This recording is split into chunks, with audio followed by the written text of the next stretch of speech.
For the sake of the explosion in numbers of autistic kids like mine, it's time the medical profession stepped off the pavement and questioned the unquestionable. Could vaccines have done this to my son? Without fear of retribution for their investigations, they should listen to the parents and look closely at the children, especially when so many say the same thing. We had issues around the bowel, we had issues around epilepsy, we had issues around constipation and rashes, problems with his diet, problems with his ability to retain any memory of any form whatsoever. Most importantly, the biggest loss of the lot, and that happened very quickly, was the complete withdrawal and the loss of speech. The hours spent staring at his hand, held mostly in front of his face, often turning and waving his fingers. The psychologist said I should not worry about it.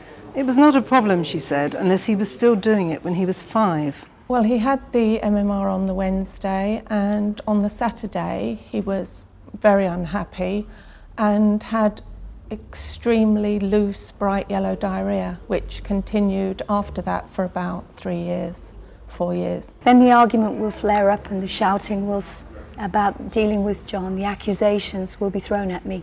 You did it. You insisted on giving him the MMR when I told you not to. I could cry because it stings, and I'll regret that moment for the rest of my life. If only I could go back.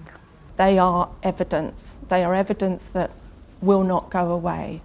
And to ignore them and to ignore what the parents could be saying just leaves a big hole in the evidence and in the trial. It is true, sadly, that old friends drop away and you become isolated. You get a Christmas card saying, sorry it has been so long, see you in the new year, and then they disappear. New friends are found, friends who can identify because they're going through the same journey. Friends who can share the pain and the joy that can come from such special children, and the enormous pleasure that you have in each and every tiny step of recovery and progress. And best of all, you can depend on these people. They're not fair weather friends. They are the bravest and strongest bunch around because they have had to be. We have had a whole series of battles, as every family has had, and in the earlier days we kept away from the political activity because we just did not have the energy. We're lucky that our son is not as ill and as damaged as some children, but he will always need support in one form or another, and we're at a point in our life when we feel we need to speak up alongside other parents. I recall an occasion when somebody had remarked to me that they felt I liked the sound of my own voice. I didn't react, but I wish now that I had, because my voice is the only voice Andrew has, and I make no apology for that.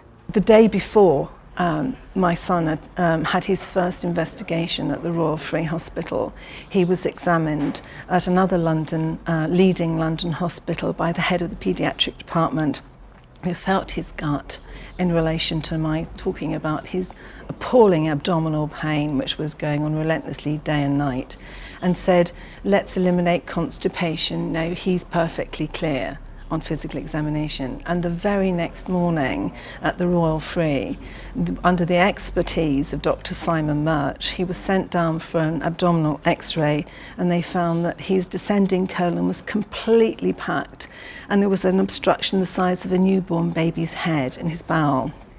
This may well have killed him. I knew of Dr. Wakefield's work and knew that the Royal Free Hospital was considered a centre of excellence for bowel conditions. I said, Doctor, this is what I have been wishing for a very long time. I just know in my heart, if Andrew attends this hospital, they will find out what is wrong with him and they will treat him. I could not really put my feelings into words as I left the hospital. Even thinking about it now as I write, the word euphoria comes to mind. Had Andrew Wakefield not been associated with our son, we never would have had the investigations into his bowel, and we would never have been able to take the remedial action that we took. The work of their team fundamentally changed our approach to the delivery of care and solutions to Thomas's bowel problems. They're never going to repair them, but this allowed us to manage them, and no other hospital in the UK was prepared to do that. I am one of the parents who had legal aid yanked with no explanation, and yet we had one of the strongest possible cases.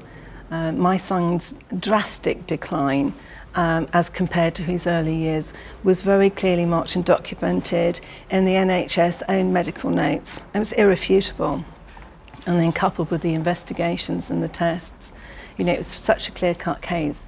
To not be given the opportunity to have that evidence aired and heard publicly, I just feel is such a disgrace. And it goes to the fact that the government have such vested interests financially with the drug companies. You know, so many of the people who sit on these committees who make these decisions have ulterior motives and financial interests in the drug companies themselves. It's just an appalling situation. What I will say is that they might try and deface the characters of the three doctors in question. You might try and shoot the messenger, but you're not going to kill the message, and the message is, why are our children still ill? And the GMC has not attempted to address that.